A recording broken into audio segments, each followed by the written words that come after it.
engaye bana poto bana mikili hotel ya solo ezali kaka se moko na Kinshasa, Hotel Pacific Hotel.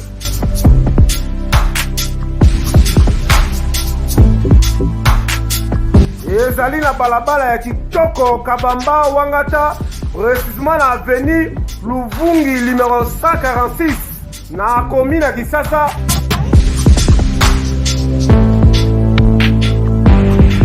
Kolala pe kolamuka ezali kitoko, malili ezali kitoko, ba chambre pe confort, ba appartement ezali propre ndeti kaka ozala mikili.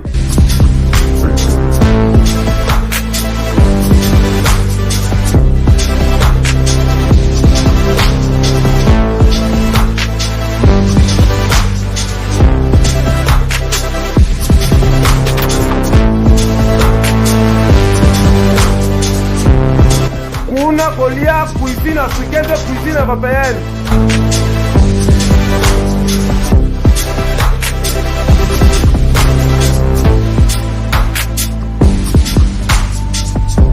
Tunanga nini wifi eza ofele, ordinateur eza ofele, voiture pe ya déplacement ezali.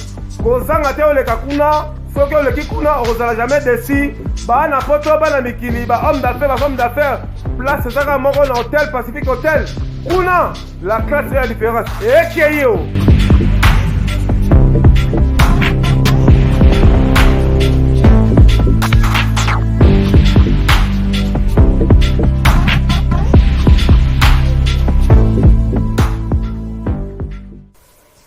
Oui, bonjour très chers internautes de la www.bancatv.com. Bienvenue dans votre émission Cours d'écran, une émission conseillée présentée par Martial Noubia, la kamikaze de la presse, Alaska de la presse. Aujourd'hui, dans cette émission, je reçois pour vous un grand producteur, un grand homme au nom de Gégé Kalonda. Et avec lui, nous allons parler tant de choses.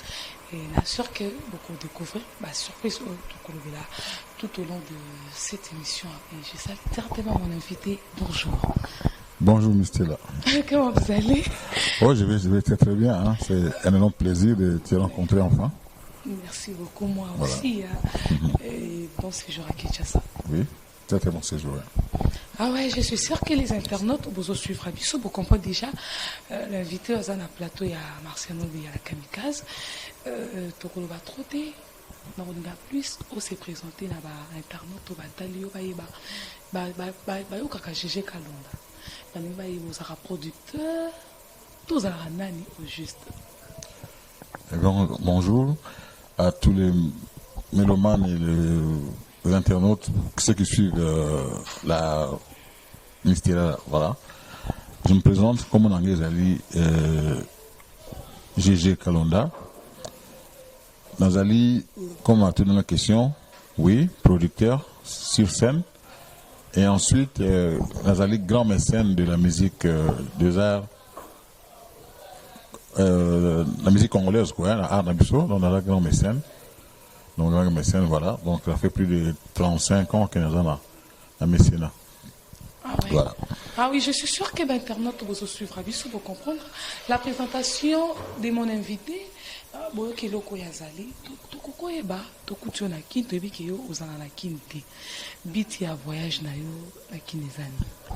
Donc voilà, voyage Nangaï, Nayaki spécialement un. Pour le mariage, il y a mon Nangaï, le 23 juin. Non, le 25 juin plutôt. Donc il fallait un mariage parce que beaucoup de gens ont comme mon à Paris. Avec honoré famille Nabiso et on a qui le mariage et de deux mois repos parce que ça fait un moment on a eu sur la suite à la première santé dans Guinango on me permet de conseiller des sourcils dans Mboka et visite familiale quoi pour ça Pierre tombe la petite frère en janvier 2018 donc ça le 21 juillet voilà quoi. Et puis, côté la température dans Mboka, c'est un projet. Et bon, vous voyez que pour produire des jeunes talents ou bien on se limite à au produit avant. Non, si les jeunes talents, ils parce que dans le voyage, ils allaient à priorité. Hein, priorité, ils allaient à Non, non, non. Oh là là. On peut continuer la Voilà. question. Donc, ma priorité, c'est que Naya Libala, il y a mon langa. Et puis, quand ça peut tomber, il y a petit frère, ça le 21 juillet. Après, les gens Makila, ceux qui, possibilité de produire des jeunes, on a lancé appel au moment venu, il y a un sponsor, pour assister, pour permettre que ça les marques, comme on a l'habitude, dans le passé, on a ça toujours, oui, ils ont toujours dans le Makila, si opportunité, on a ça sans problème. Ah ouais, je suis sûre. Bateau, vous suivre, vous comprendre vraiment. GG Kalona, Lilo, la micro, il y a Martial Nombi à la kamikaze de la presse. Tout le monde est relation ni au Yozalanango, naba musicien, Lilo, Kokochate Nakala, Lilo vraiment la prison. Est-ce que vous en avez toujours bien ou bien vous sont là les sous-té parce qu'il y a des concerts et ça sauté? Non, non, non. Aspect conseil, ils ont point sous mais relation, il y a un artiste Nabiso, ils ont toujours vraiment, ils ont au top quoi, en fait, un musicien, du moins, ils ont très bien, ils ont pour le moment un musicien particulier, dans le sens que peut-être nouvelle génération, hein, nous avons peut-être temps pour côtoyer, parce que vie est carrément comme ça, comment ça là. Mais Baptiste Nabiso, dernièrement, dans comment le 23, dimanche, il en a le 24, dans le Bercy Pongo, invité à la plateau pour un concert, il y a Bozi, c'est live, hein. En bas, par exemple, le grand-père Bozi Boziana. Baptiste, c'est tout entre autres, vraiment une très, très bonne relation. Très bonne relation. Ah oui, je suis sûre, tout passer par la question, jour de retourner dans l'émission, il faut la tourner. Pourquoi tu as vu cette histoire dans le Pépé Calé parce que tu as dit que vous avez trop Pépé Calé, la souka va Pépé Calé à Koufa, à Boakaki vraiment plus de 6 fois. Et soutenir nous regarder Pépé Calé, et Pépé Calé à Zalaïna Nani. C'est vraiment des émotions que autant à Pombo Pépé Calé, vraiment Pépé Calé à Zalaki, un des artistes, tellement très complice. L'histoire na yeso na miko tangi so Pépé Calé mais là qu'on a essentiel hein Pépé Calé na ngai ezaki histoire mususu ezaki tellement fusionnel on a Pépé Calé que Pépé Calé azalaki ko benga nga partir de Kinshasa dans le but de na ye soko yana na parler famo nanga il faut ndako nanga kulia ndako nanga il faut tous en ailler j'ai comment à tel point que soko que c'est mususu yembi comme nanga Pépé Calé azako ningate alors c'est le cas.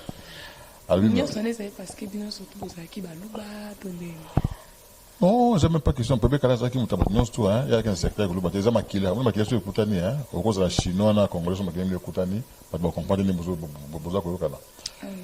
Pépé Calé adopté tellement que donc comment ceux qui d'ailleurs voici sur la question na ça, rien sur voiture na les limité. Après ça Mercedes à l'époque. Par exemple tout kana bino yo tambo na attendait ya.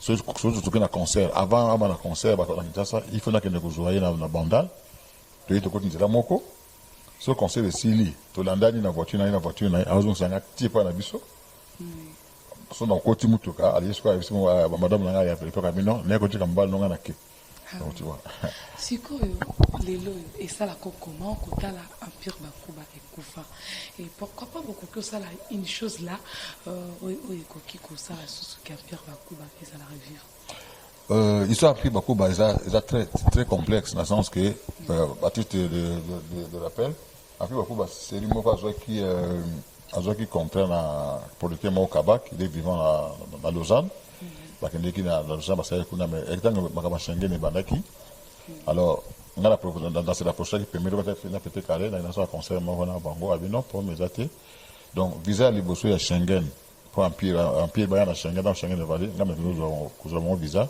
la prise en charge banga bakendeki ti na Genève Pépé Calé a besoin d'un passeport wa ki basali bango visa collectif hein na su bango token Hollande pour na kusala tourner wana donc Pépé Calé d'accord le bâti donc il y a Zalaki mais l'absolu comme ça que comme il y a l'unité les comme il faut avoir les choses na akauta poto soka zongi même na tenir maman bon côté on a koya pèse maman à l'époque il y a 500 francs c'est pèse maman moi on a attendu lui maman bien merci na bitin na attendu quitter Pépé Calé m'a apprécié Donc, après, c'est donc les familles ma casse, c'est qui qui boulot baté, mais les catholiques qui tellement que en disant mon aïe, ce qu'a tingate, alors moi on a même les sons. Abisso, mutaï ba oté ngam na voyé mboté même petit lobby.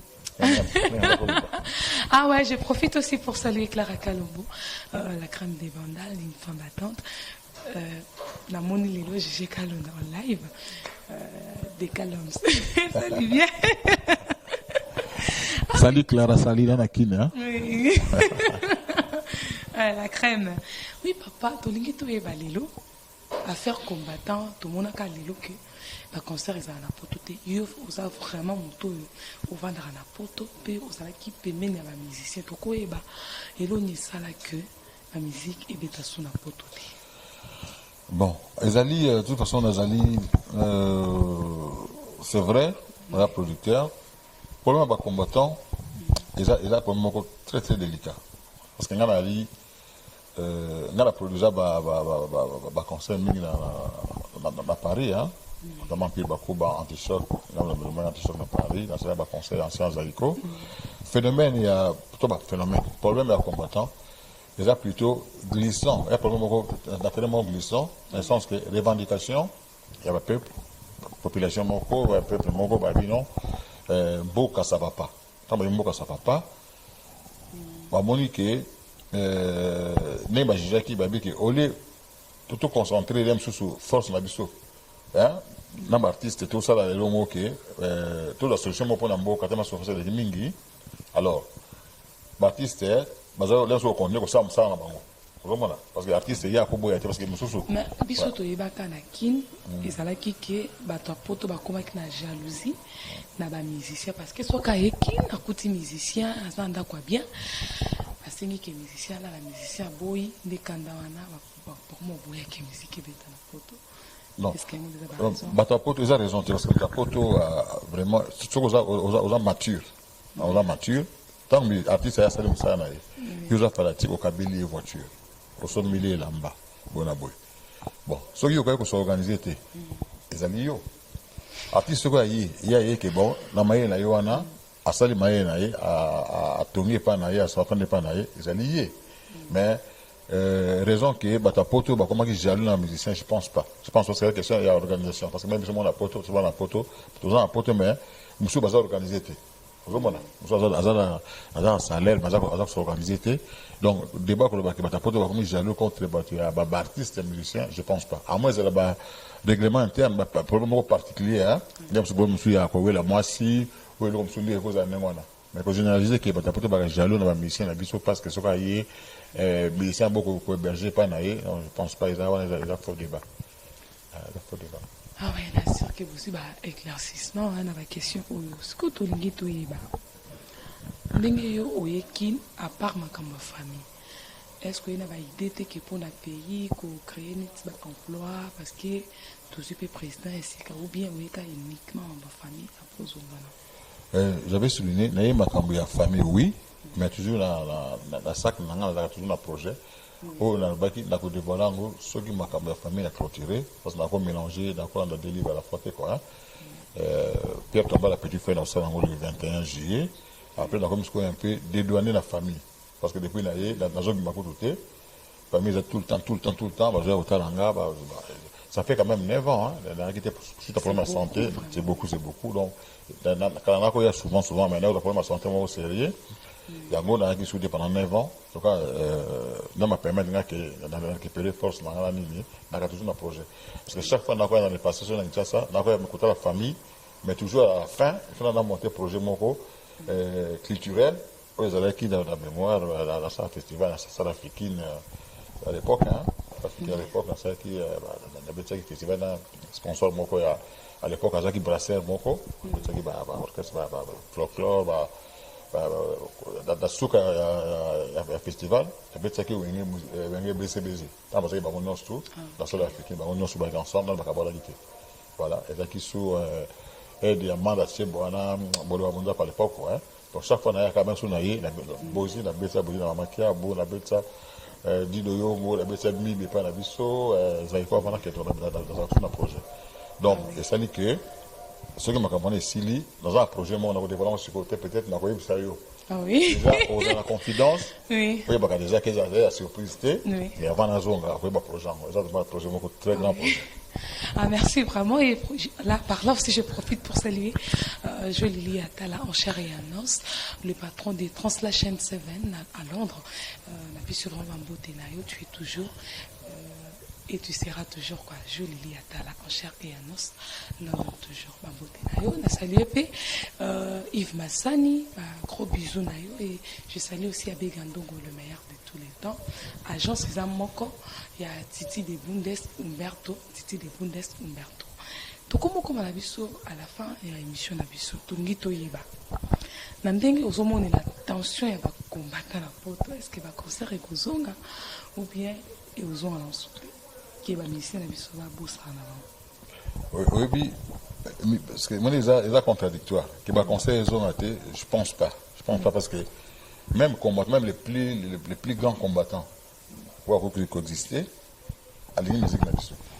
À cause d'un discours, musique est bête, mais si on vient en voiture, musique est bête.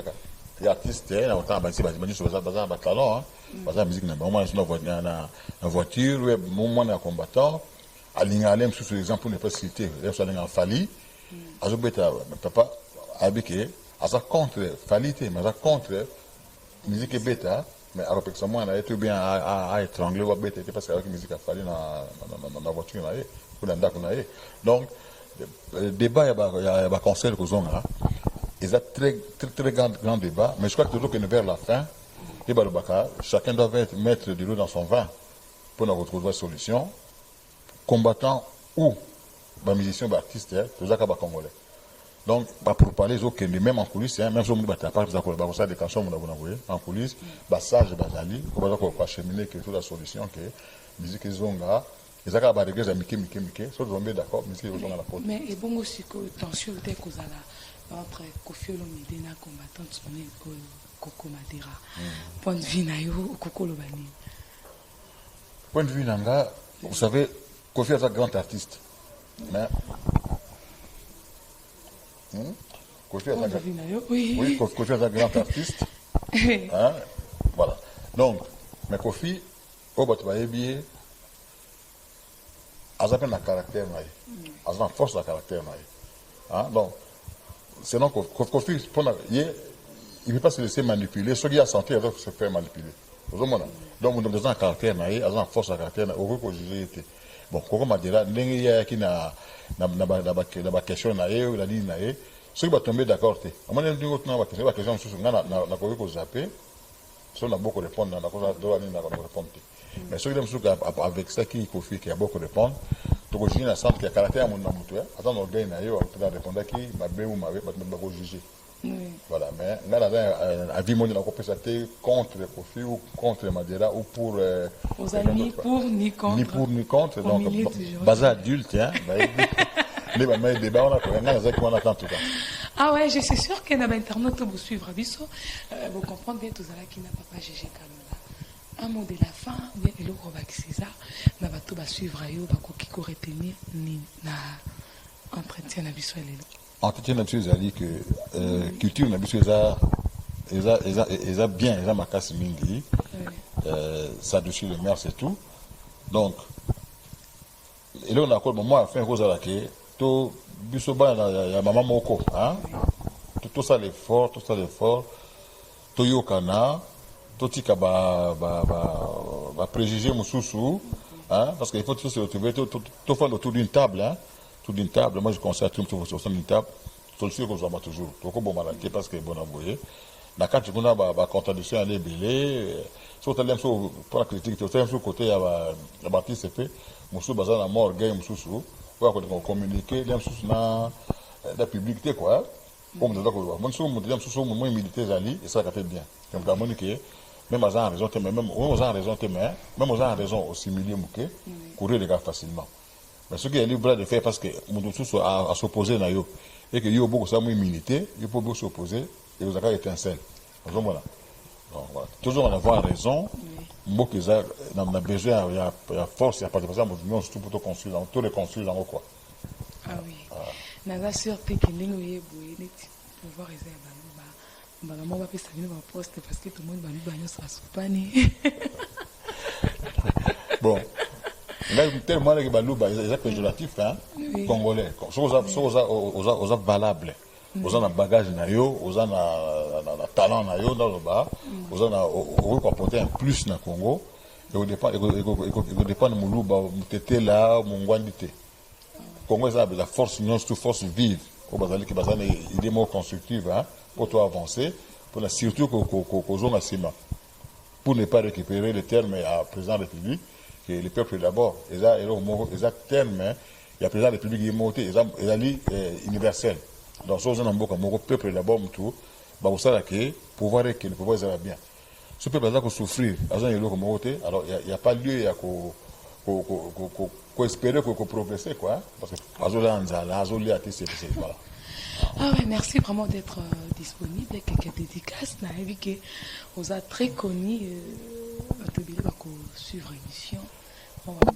Ouais, bon, je ne vais pas mélanger. Non, le but, il y a des bébés. Si on a bien en liste, il y a posé chargé. Oui, donc, ça a plaisir quand même. Au niveau de l'émission, on a suivi vraiment, quoi. Après ça, on a mis la Pachorefi, hein? Pachorefi, mingi. Et. À éviter que. Bon, message Pachorefi, des bégous, voilà, à Bruxelles. Après ça, on a mis sous, ah là là, bosé belé.